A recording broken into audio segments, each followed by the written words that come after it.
Olá pessoal, a gente está aqui hoje com 2 alunos da medicina, dando continuidade às atividades da campanha Doe de Coração da Fundação Edson Queiroz.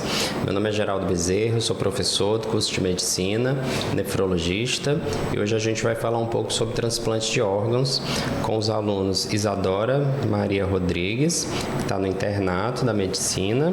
Ela faz pesquisas na área de cirurgia cardíaca pediátrica, também sobre ECMO, cirurgia pediátrica, né, inteligência artificial e aplicada ao rastreio de cardiopatias e transplante cardíaco. E o Rodrigo Costa Maia, do 5º período da medicina, integrante da Liga de Nefrologia e Transplante Renal. Tá, a gente vai falar um pouco sobre o transplante em geral e sobre as vivências de vocês e até um pouco sobre a necessidade da gente incluir a área de transplantes no ensino da graduação.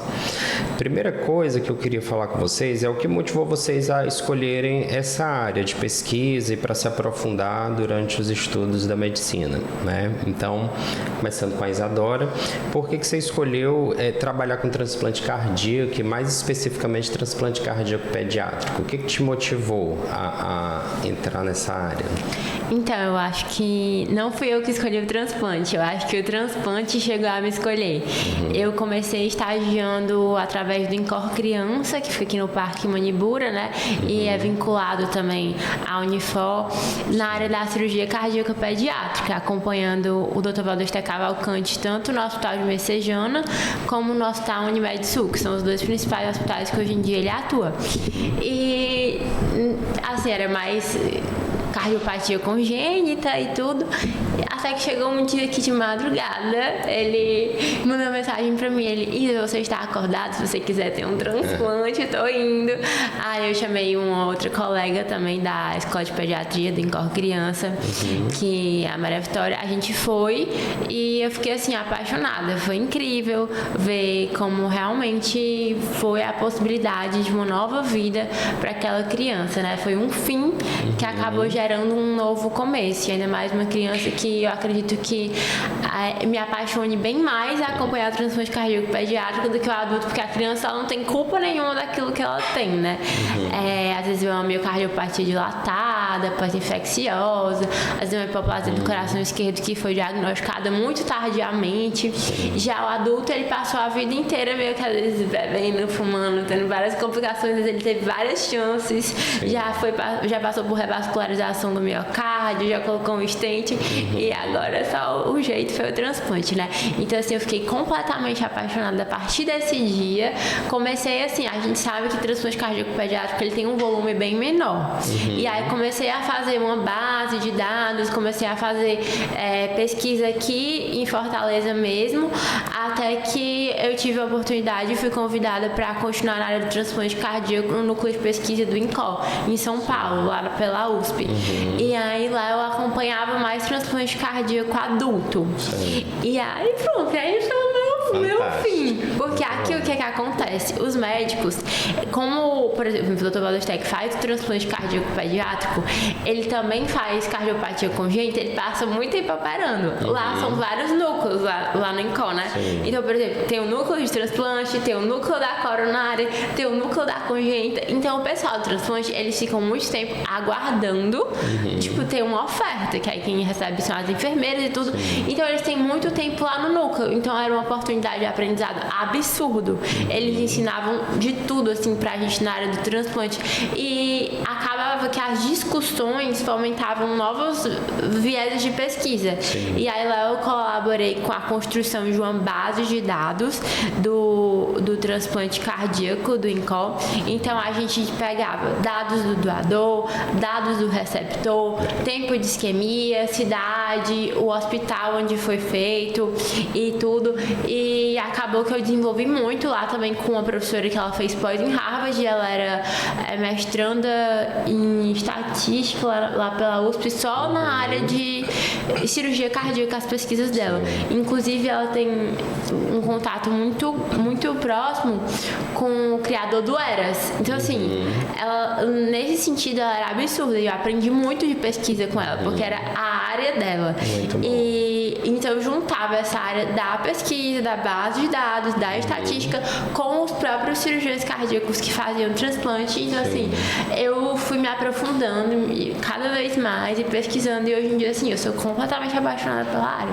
Excelente, Isadora. E você, Rodrigo, por que você entrou na Liga de Nefrologia e Transplante Renal? O que você viu assim de oportunidade? Qual a importância para você?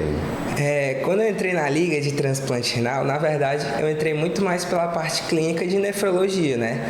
Na época que eu entrei na Liga, eu ainda estava muito recente na faculdade. E eu entrei na Liga por essa parte de nefrologia, por ser algo que sempre me atraiu muito, essas áreas muito sistêmicas, que envolvessem muitos sistemas do corpo. E então eu fui me adequando à Liga, e aí eu fui descobrindo mais sobre o transplante. A minha avó já tinha feito um transplante, já tinha tido algumas experiências com transplante na vida, mas... Renal ou de outro órgão? Fez pulmão. Pulmão, tá. E aí, o que acontece? E aí eu fui seguindo, e aí quando eu subi nos semestres, eu pude começar a acompanhar os centros cirúrgicos, né? E aí, indo para os centros cirúrgicos, eu comecei a gostar muito da prática cirúrgica também, de ver as coisas acontecendo lá no centro cirúrgico, as pessoas tendo novas oportunidades de vida. Acontece que nunca tive a oportunidade, diferente da Isadora, de acompanhar um transplante ainda, mas a gente na Liga está tentando envolver cada vez mais essa área de transplante. Teve o congresso agora, que a gente já mandou trabalhos para o congresso de transplante aqui, que foi em Fortaleza. Então a gente está tentando cada vez mais, a gente tem uma orientadora que tem mestrado na área de transplante, então a gente cada vez mais tenta ligar essa área à Liga, porque é muito fácil para a gente focar no ciclo de nefrologia, porque é algo que a Liga produz muito, estuda muito, e a gente não consegue ver tanto no ciclo da faculdade em si, né? Só que é uma das coisas que a Liga tem tentado buscar mais, é conseguir trazer essa prática, mesmo sendo difícil trazer uma prática cirúrgica, se tornar algo palpável numa Liga, mas é o que a Liga vem tentando fazer cada vez mais. Legal. Como a Isadora falou, né, um pouquinho assim sobre a vivência dela, né, com transplante cardíaco, pediátrico, qual a importância que vocês veem do transplante, assim, em geral, e até para as pessoas entenderem melhor? Eu acho que a Isadora falou muito já também, a gente vê o transplante como uma nova possibilidade de vida para aquela pessoa que acabou tendo alguma falência de algum órgão, independente se foi algo que infelizmente ela nasceu com, se foi algo que foi gerado nela, ou se foi algo que as próprias práticas dela puderam causar. Essa pessoa com essa falência de órgãos, ela ia chegar a falecer, né? E o transplante é justamente trazer uma nova oportunidade de vida para essa pessoa. A gente sabe que tem várias complicações hediondas vindas de um transplante, mas ao mesmo tempo a possibilidade daquela pessoa de estar viva muitas vezes já é o mais importante. Sim, é uma nova esperança, né, para a pessoa. E Isadora, assim, você que já teve uma vivência boa, né, com transplante, o que você vê, você já falou um pouquinho, né, sobre os benefícios, mas o que você podia dizer pra gente, assim, o que melhora na vida da pessoa e possíveis complicações, que às vezes as pessoas não têm ideia do que pode acontecer depois? Tá, então, o que melhora na vida das pessoas, né? Pra criança, particularmente, ela tem um direito a uma vida, né? Muitas vezes, assim, ela tem que ser transplantada poucos meses de vida, então, assim, ela não chegaria nem a vir aí pra escola, ela não chegaria a ser uma adolescente, a formar uma família, a estudar. Então, pra ela, realmente, né, é tudo isso. E pro adulto, e o adulto, logicamente, né, que acompanhei também adulto, às vezes eles conseguem viver longos anos mais, né? Inclusive, um dos trabalhos que eu aprovei, e até eu acho que saiu na reportagem da Unifor, né? E foi com relação ao transplante cardíaco em idosos acima dos 60 anos, né? Porque na diretriz brasileira atualmente era um grande impasse, porque também é um dilema ético. Sim. Você vai usar aquele órgão mesmo para transplantar uma pessoa acima de 60 anos, né? Que teoricamente teria ainda um tempo menor de vida pela frente, e a gente teve ótimos resultados com relação a isso, sabe? E hoje em dia, né, meio que é permitido transplantar esse tipo de população. Dos problemas mais enfrentados nesse pós-transplante, especialmente cardíaco, é a doença primária do enxerto, a disfunção primária do enxerto. Eu vou tentar explicar assim, de uma forma mais leiga o que seria a disfunção primária do enxerto, né? A disfunção primária do enxerto é como se, vamos dizer assim, o coração que a gente está colocando é uma coisa nova, é uma coisa diferente. Por mais que a gente faça todos os testes, né, que a gente sabe, de compatibilidade, tem hoje em dia até a questão do mismatch de gênero, porque a gente sabe que isso, para quem não sabe, né, os resultados do transplante, por exemplo, se você transplanta um coração de mulher no coração de homem, um coração de homem no coração de mulher, ou então de homem no de homem, isso também afeta o resultado. A gente sabe, tipo sanguíneo, né? ABO tem que fazer tudo isso. E o que acontece? Por mais que seja tudo assim, o máximo de compatível possível, a gente tem meio que um órgão estranho, uma coisa relativamente estranha. E meio que começa, vamos dizer assim, como se fosse um processo inflamatório, um processo de resposta àquele organismo que é conhecido como a disfunção primária do enxerto. É um quadro meio que... É o que se conhece como rejeição de órgão. Então, a rejeição é um processo mais agudo. A rejeição normalmente é nas próximas horas ou nos próximos dias. É um processo mais agudo. A disfunção primária do enxerto, ela se desenvolve ao longo do tempo. É como se aquele enxerto, aquele vaso ali, aquela parte da parede, ela fosse se esvairindo, se deteriorando mesmo, e isso acabe gerando disfunção cardíaca e o paciente acabe vindo até mesmo a falecer com um tempo maior. A rejeição não, a rejeição é uma coisa mais aguda, e hoje em dia, graças às novas tecnologias e o avanço dos medicamentos, que são justamente para meio que são imunossupressores, né, para poder prevenir essa rejeição. A rejeição, ela tá bem menos do que a gente tinha antigamente, os números de rejeição, menos frequente, né? Bem menos frequente. E e também a gente tá evoluindo bastante com relação ao tempo que esse coração tá aguentando de isquemia. O que é esse tempo que esse coração aguenta de isquemia? A gente tem desde a época da hora que a gente pinça a aorta até a hora que vai ser implantado o coração, né? Ou seja, o coração ele sai, pronto, tirou o coração. Sai do doador pro receptor. Isso. Vamos dizer, tirei o coração. Aí ele vai ser preservado. Hoje em dia a gente tem uma substância de preservação que é muito utilizada, que é o custodiol. Antigamente era utilizado o St. Thomas, que era outra substância de preservação para esse coração, para esse miocárdio. Com o custodiol a gente está conseguindo passar mais de 1 hora, mais de 2 horas. Esse coração está conseguindo ter uma função boa. O que é uma função boa? Ele contrai, ele bate bem. E a tendência é que essas substâncias elas ainda evoluam ainda mais. Lá na Europa a gente já utiliza o custodiol N. Que é como se, vamos dizer assim, na linguagem leiga. A gente tem a gasolina aditivada, né? Isso? O custodiol, ele levaria a mais tempo de preservação desse coração. Melhor, né? Que outro tipo também de problema que a gente poderia ter, mas que a gente não tem porque acaba não fazendo implante, é quando esse tempo de isquemia é muito prolongado. E acaba que esse coração não sai com a função boa, que é uma função boa. Ele não, vamos dizer que ele não contrai adequadamente. Essas são algumas das complicações. Praticamente uma aula. E Rodrigo, assim, a gente fala um pouco sobre imunossupressor, né? Para as pessoas entenderem melhor.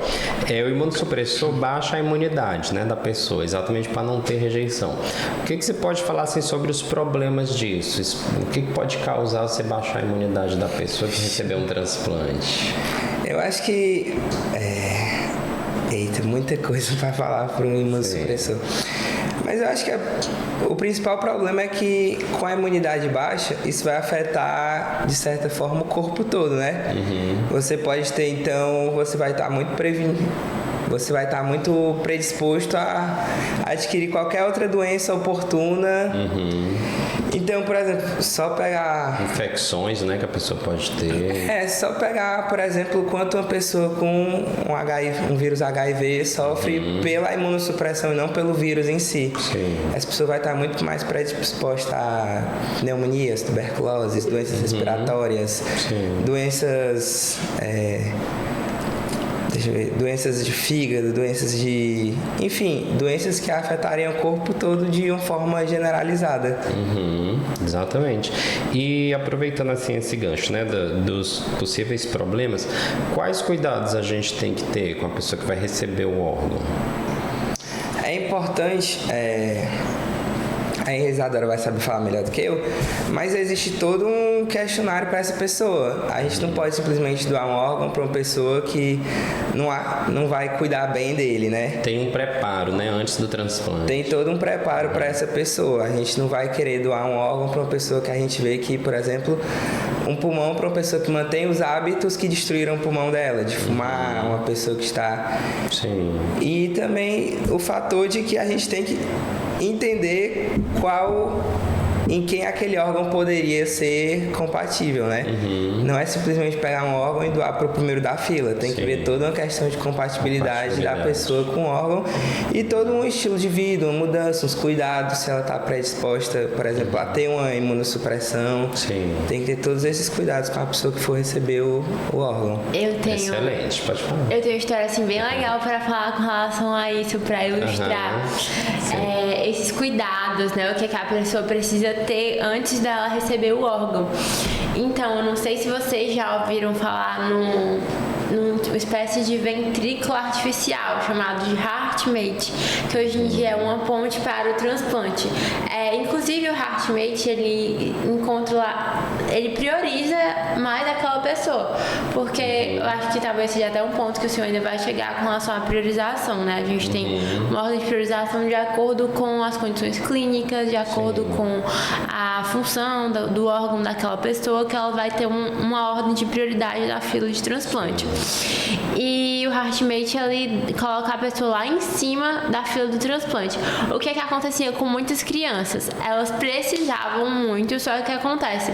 Elas estavam com baixo peso, ou seja, elas não podiam transplantar, elas estavam com o rim ruim, digamos assim, né, com disfunção renal, e ela não tinha condição clínica para fazer aquele transplante. Por quê? Porque os resultados seriam ruins. Porque para uma pessoa leiga, digamos assim, foi muito alto, né? Até eu, quando eu não entendia bem o processo do transplante. Mas essa pessoa tá pior do que a outra, por que ela não vai receber o órgão agora?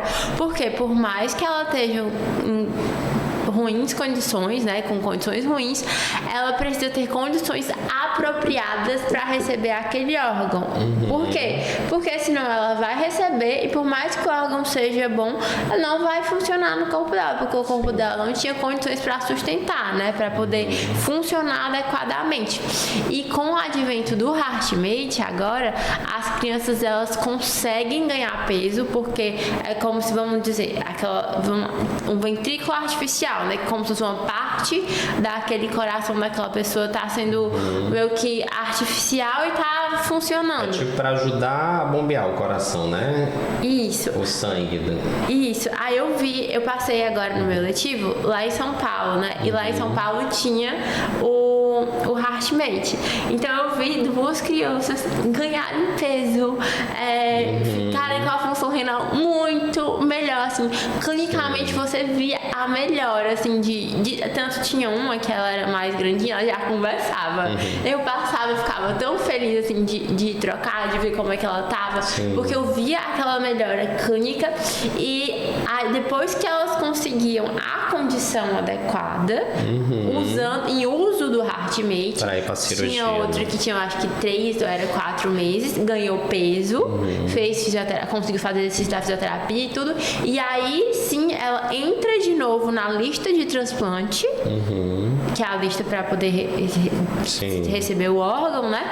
Quando tiver um compatível, para poder fazer o transplante. Inclusive, uma delas passou até no Fantástico, a reportagem foi um sucesso, foi estubada, hoje já tá de alta, e praticamente desde que ela nasceu, ela estava na UTI.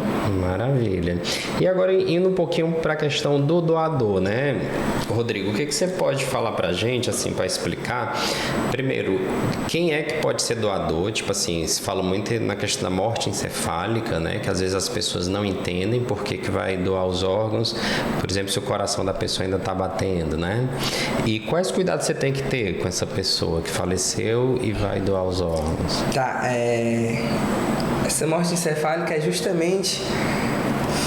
Como é que eu explicaria? É a parada da função do cérebro, né? Essa pessoa, ela não vai voltar a viver. Por mais que os órgãos estejam funcionando, os sistemas estejam funcionando, essa pessoa está com...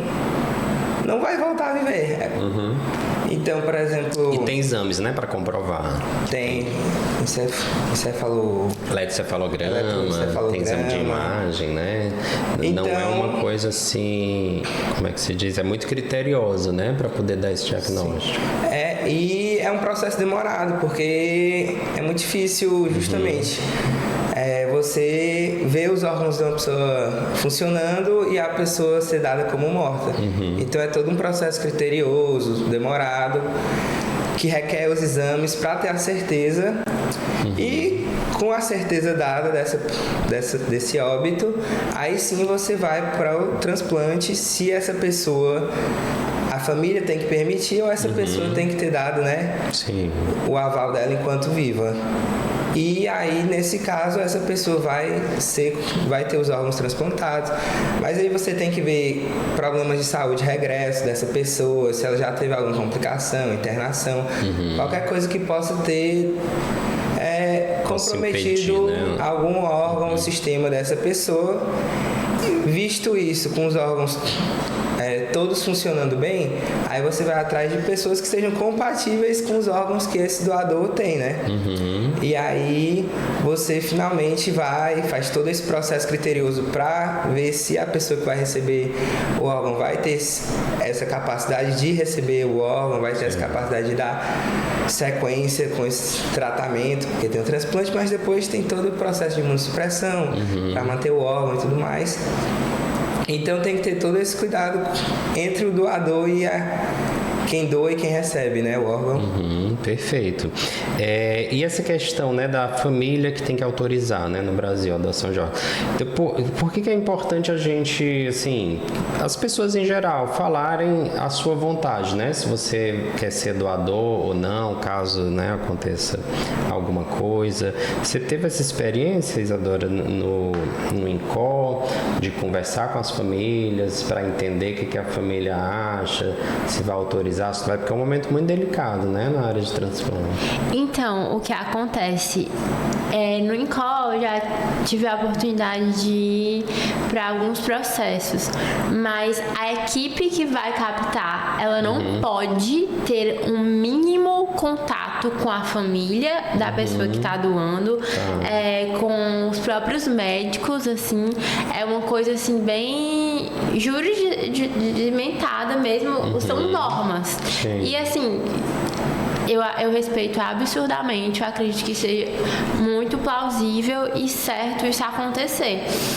Mas com relação à família que vai doar, né, que está doando, eu nunca cheguei a entrar em contato, porque eu sempre estou com as equipes dos centros que transplantam, né, por exemplo, aqui em Messejana e tudo, então a gente não pode ter contato com as famílias que estão autorizando essa doação. Mas assim, com relação às famílias das pessoas que recebem, é nítido como elas passam a ver o transplante de uma forma completamente diferente. Eu já cheguei a ver elas verbalizarem: nossa, eu não dava tanta importância como eu tô dando hoje, e quando eu estiver mais perto do meu fim, né, eu tenho certeza de que eu vou pedir para os meus familiares deixarem e autorizarem a doação dos meus órgãos, porque é como a gente estava conversando, não adianta às vezes a pessoa, eu queria muito ser doar meus órgãos, mas a família precisa autorizar. Se for uma família altamente contra, também às vezes nem adianta ele deixar por escrito, ele gritar, dizer que quer muito que doe os órgãos dele. Se a família não autorizar, não vai acontecer a doação. Então é muito importante, assim, eu admiro muito a campanha Doe de Coração, sou muito feliz por estar dentro de uma universidade que promove isso, porque realmente essa sensibilização é o que faz toda a diferença para o processo da doação. Sim, e é importante, né, todo mundo conversar com a família para dizer qual é a sua vontade, até para explicar, né, como é que funciona o transplante, qual a importância. E já assim, quase chegando no fim, né, da nossa entrevista, Rodrigo, o que você pode dizer para as pessoas em geral sobre a importância da doação? O que você acredita que é importante passar de mensagem? Eu acho que o mais importante é você se conscientizar da importância que isso pode trazer para alguém e que você ou algum parente seu, Deus queira, né? Que todos vivam muito, mas pode ser canal de mudança na vida de uma pessoa, pode ser a nova esperança para a vida de alguém. E que, não sendo vocês, que possam passar adiante essa mensagem de conscientizar a importância da doação de órgãos sempre que possível, sempre que preciso, para que a gente possa sempre dar novas esperanças à vida de novas pessoas, né? Quantas histórias bonitas a gente não vê na TV de pessoas que se emocionam, encontram familiares de doadores, e que essas histórias aconteçam, né? Porque é importante a doação de órgãos para poder salvar vidas e dar esperanças para as pessoas e as famílias das pessoas que recebem esses órgãos. Com certeza. E você, Isadora, qual mensagem você gostaria de deixar para as pessoas sobre a importância da doação de órgãos? Então, eu queria falar que eu imagino que você perder um parente, você perder um familiar, é sim um momento muito difícil, é um momento muito delicado, que principalmente acho que com criança, você vê pelos números, a taxa de rejeição das famílias com relação à doação de órgãos é muito superior do que a dos adultos. Você pensa, minha filhinha, minha criança, né? Mas você parar para ver que a doação, o transplante, é uma oportunidade de uma nova vida para uma nova pessoa. Aquele coração pode bater, ou aquele rim, aquele pulmão, né? E um outro bebê, uma outra criança, né? Dá uma oportunidade de uma nova vida. Tem uma frase do livro do meu professor, do Dr. Vandersteck, que eu vou ler aqui, que pra mim eu acho que é muito emblemática. Alguém parte sem saber quem fica. Alguém vive sem saber quem foi. Fantástico, muito bom. Então, pessoal, eu gostaria de agradecer a participação de vocês em nome da Fundação Edson Queiroz, Universidade de Fortaleza. Obrigado, acho que contribuiu bastante para a campanha, para orientar as pessoas. Muito obrigado. Nada, a gente que agradece pelo convite. Eu agradeço e eu queria, assim, que isso também fomentasse outros estudantes a se aprofundarem mais na área do transplante. É uma área apaixonante. Às vezes a gente acha que, eu estou na graduação, isso só depois que eu me formar. Acho que é muito específico, né? Mas pra mim, assim, eu acho que mudou a minha vida e eu espero, assim, eu acho que quando eu me formar, eu vou ter a oportunidade de me especializar ainda mais. Excelente. Mas já vou com um pezinho, assim, nessa área e com um foco maior também, né? Quando eu deixar a instituição. E é importante todos os profissionais da saúde terem conhecimento, né, de transplante, porque sempre você pode ser chamado a atender, né, uma pessoa transplantada ou que está necessitando de um órgão, né? Então é importante mesmo na graduação a gente discutir esse assunto, né, de transplante. Sim. Obrigado. Obrigada. Obrigado.